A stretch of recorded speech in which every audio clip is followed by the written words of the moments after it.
श्रीगुरुभ्यो नमः। कान्ताय कल्याणगुणैकधाम्ने नवद्यनाथ प्रतिमप्रभाय नारायणायाखिलकारणाय श्रीप्राणनाथाय नमस्करोमि। ಶ್ರೀಮತ್ ಸಮಧ್ವ ವಿಜಯ ತೃತೀಯ ಸರ್ಗ 42ನೇ ಶ್ಲೋಕ.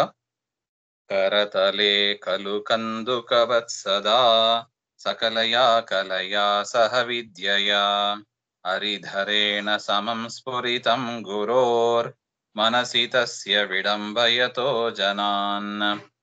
ಕರತಲೆ ಖಲು ಕಂದುಕವತ್ ಸದಾ ಸಕಲಯಾ ಕಲಯಾ ಸಹ ವಿದ್ಯೆಯಾ ಹರಿಧರೇಣ ಸಮಂ ಸ್ಫುರಿತಂ ಗುರೋಃ ಮನಸಿ ತಸ್ಯ ವಿಡಂಬಯತಃ ಜನಾನ್.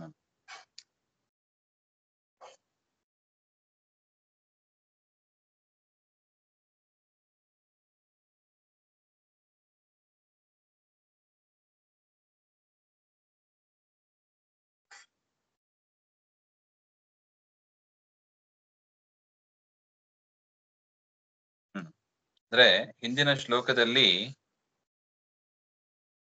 ವಾಸುದೇವ ಕೊನೆಯೇನಾಯಿತು, ತದನಂತರ ಗುರುಗಳ ಹತ್ರ ಪಾಠಕ್ಕೆ ಹೋದರು, ಗುರುಗಳಿಗೆ ಪಾಠ ಹೇಳುವ ಗೃಹಸ್ಥ ಗುರುಗಳಿಗೆ ನಮಸ್ಕಾರ ಮಾಡಿದ್ರು ಹಾಗೆ ಅಂತ ನೋಡಿದ್ದೀವಿ. ಇವರು ಗುರುಗಳ ಹತ್ರ ಹೋಗಿ ಪಾಠ ಕಲಿಯೋದು ಅಂದ್ರೆ ಏನು? ಮೊದಲೇ ಪೂರ್ಣ ಪ್ರಜ್ಞರು ಇವರು. ಅದನ್ನ ಹೇಳ್ತಾ ಇದ್ದಾರೆ. ಜನಾನ್ ವಿಡಂಬಯತಃ, ಅಜ್ಞ ಜನರನ್ನ ಮೋಹಗೊಳಿಸ್ತಾರೆ ಇವರಷ್ಟೇ. ತಾವು ಗುರುಗಳ ಹತ್ರ ಹೋಗಿ ಪಾಠ ಕಲಿಯೋದು ಅಂದ್ರೆ ಓ ಇವರಿಗೂ ಕೂಡ ಗೊತ್ತಿಲ್ಲ ಹಾಗೆ ಎಂಬ ಒಂದು ತಿಳುವಳಿಕೆ ಅಜ್ಞ ಜನರಿಗೆ ಬರಬೇಕು. ಯಾಕೆಂದ್ರೆ ವಾಯುದೇವರ ಮಹಿಮೆಯೇ ಅದು ಎಲ್ಲರಿಗೂ ಸಿಗತಕ್ಕದಲ್ಲ, ಅದು ಸಜ್ಜನರಿಗೆ ಮಾತ್ರ ಸೀಮಿತವಾದದ್ದು, ಅವರಿಗೆ ಮಾತ್ರ ಅದು ಅರ್ಥ ಆಗ್ತದೆ. ಅದರಿಂದ ತಾವು ಕೂಡ ಅಜ್ಞ ಜನರ ಮೋಹ ಉಳಿಸುವುದಕ್ಕಾಗಿ ತಸ್ಯ ಮನಸಿ ಸಕಲಯ ವಿದ್ಯೆಯ ಕಲೆಯ, ಅವರ ಮನಸ್ಸಿನಲ್ಲಿ ಎಲ್ಲಾ ವಿದ್ಯೆಯೂ ಇದೆ.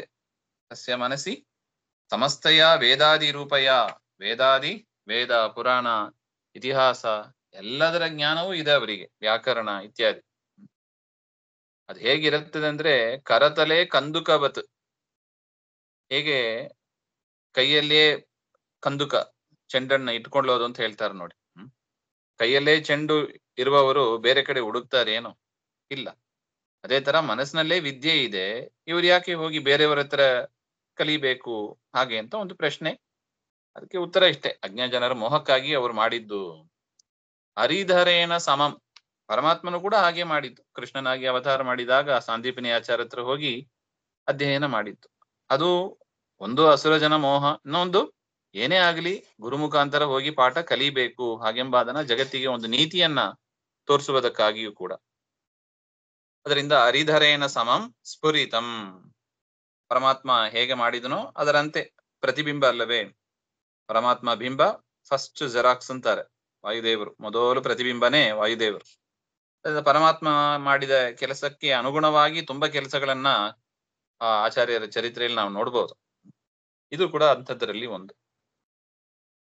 ಈ ರೀತಿಯಾಗಿ ಗುರುಗಳ ಹತ್ರ ಹೋಗಿ ತಾವು ಅಧ್ಯಯನವನ್ನು ಮಾಡ್ತಾ ಇದ್ದಾರೆ ಎಂಬ ಒಂದು ವಿಚಾರವನ್ನ ತಿಳಿಸ್ತಾ ಇದ್ದಾರೆ.